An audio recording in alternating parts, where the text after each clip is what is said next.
This time out, it's Die Hard with boobs. Uh, Anna Nichole Smith stars in Skyscraper, and I'm going to review it next on Warehouse Beat.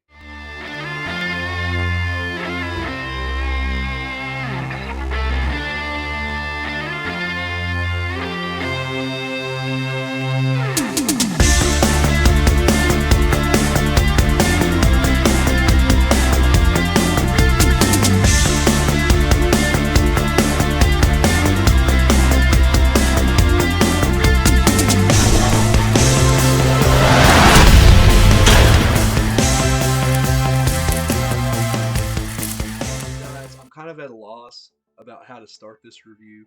This movie is basically Die Hard, shot for shot in some cases. You know, you've got that scene in Die Hard where John McClane goes over with the fire hose. Anna Nicole Smith rappels down the building in this one. Um, you've got some scenes in air vents, but yeah, this movie, that's where the similarities stop. The acting in this movie is pretty atrocious, even for a Warehouse B scale. There's some line delivery from Anna Nicole Smith that's really bad in this. Well, pardon me for still believing in Sunday afternoon walks in the park and little babies. Her deep Texas drawl. But as far as the plot, yeah, it's basically Die Hard. And I do love the fact that you've got the main bad guys, and they are your stereotypical henchmen in this movie. You've got the main bad guy, and I don't know his name, and I don't care. I'm going to call him Shakespeare. Him and Anna Nicole Smith are easily the worst actors in this movie, which is bad because you got your main protagonist and main antagonist, and they're awful. But yeah, this guy, I think he's supposed to be South African, and he quotes Shakespeare. And I don't have a problem with a South African voice quoting Shakespeare, but the way he pulls it off is awful. The rest of his guys, I'm just going to name based on their gimmick. You've got Dreads, you've got Frenchie, who's the tech guy, you've got Pleather and Trench, and then you've got Malibu from American Gladiators. I'm going to call him Man-Man because he resembles Fabio. That man has a fabulous head of hair in this movie. The shootout with Anna Nicole Smith, not so much, but we'll get to that later. And then you have this woman in this movie, and I named her Natasha because she comes off as like this Russian henchwoman. And then, funny enough, later in the movie, they're like, "Hey, Natasha, go check on that." And I almost spit out my drink because it was just so stereotypical. But yes, they're after this fourth piece of this computer guidance system, and they're going to use it for terrorist acts.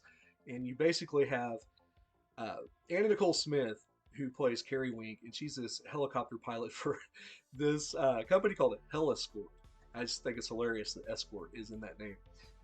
Her handle is One Rocket Charlie, and I actually thought that would actually be a better name for the movie than Skyscraper because it's different. One Rocket Charlie, and they say it like a dozen times throughout the movie. This is One Rocket Charlie coming in for a landing. But anyway, she takes them to this building, and the guy that they're going to get this piece from, they end up shooting and killing. She ends up with it somehow. They're following her all around the building. Now, I see people review this movie online, and they're really, really hard on it. But I think it's a little bit better than what everybody else is saying. Yes, the acting is atrocious in this movie. There's some great action in this. There's a great shootout at the beginning with some rocket launchers, some practical squibs, blood squirting all over the camera. Some really good action. The major criticism I hear about this movie, besides the atrocious acting, is that it's boring. But I think there's enough tension going on throughout the movie. I was never bored when I watched this. This is on Tubi if you want to see it. Of course, there's three very gratuitous sex scenes where Anna Nicole Smith shows off her massive talents in this movie, what she's known for. And I gotta say, as somebody who never saw her magazine, man, she doesn't look human. I I don't know what she looks like, but I was like, man, she just doesn't look right, anatomically correct.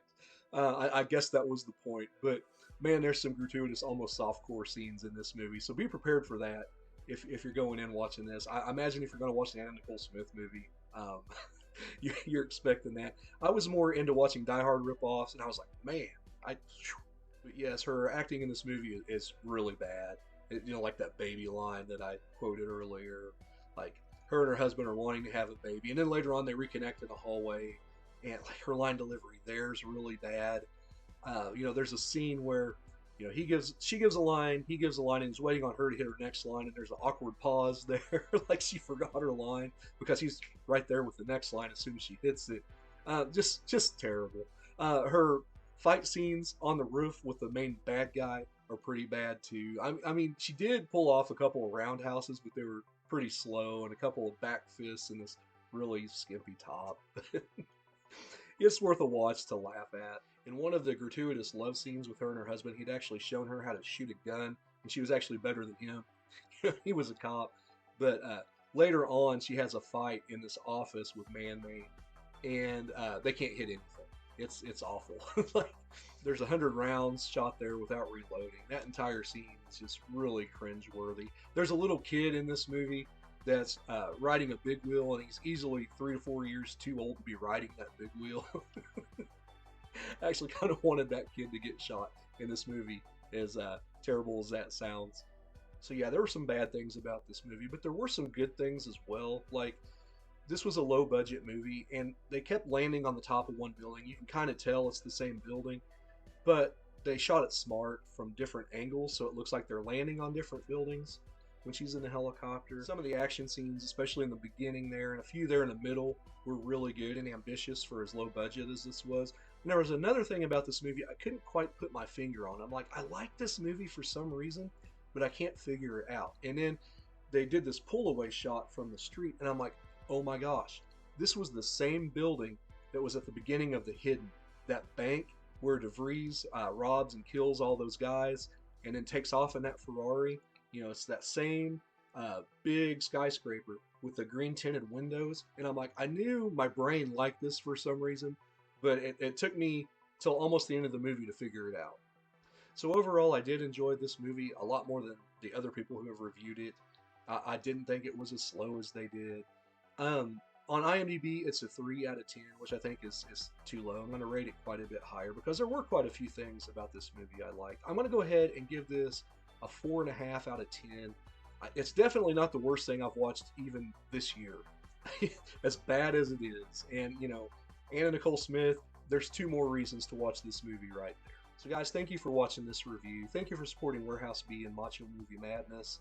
Anna Nichole Smith did another movie the year prior to this with PM Entertainment called To the Limit. I might review it later on down the line. It looks even worse than this movie, so that's a big if. We'll see. Coming up next, I think me and Brandon have talked about maybe doing No Holds Barred or Eve of Destruction. So let me know down in the comments which one of those you'd like to see most, and we'll see about doing that. As always, guys, if you like what we do here and you'd like to support the channel, be sure to like and subscribe. And as always, I'm Andrew, and we'll see you down the line on the next Warehouse B.